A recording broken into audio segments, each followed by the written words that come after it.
ৰাতিপুৱা শুই উঠি চাহত খোহা মাৰি পেপাৰ পঢ়ি একেই খবৰ একেই ছবি একেই মৰামৰি ঠগা ঠগি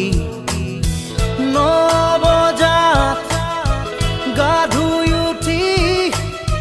পেট পূজা কৰি কাপোৰ পিন্ধি অফিচ কৰি দিনটো খাটি আবেলি ঘূৰি আহো চুচৰি আমি যেন যন্ত্ৰ একো একোটা যন্ত্ৰ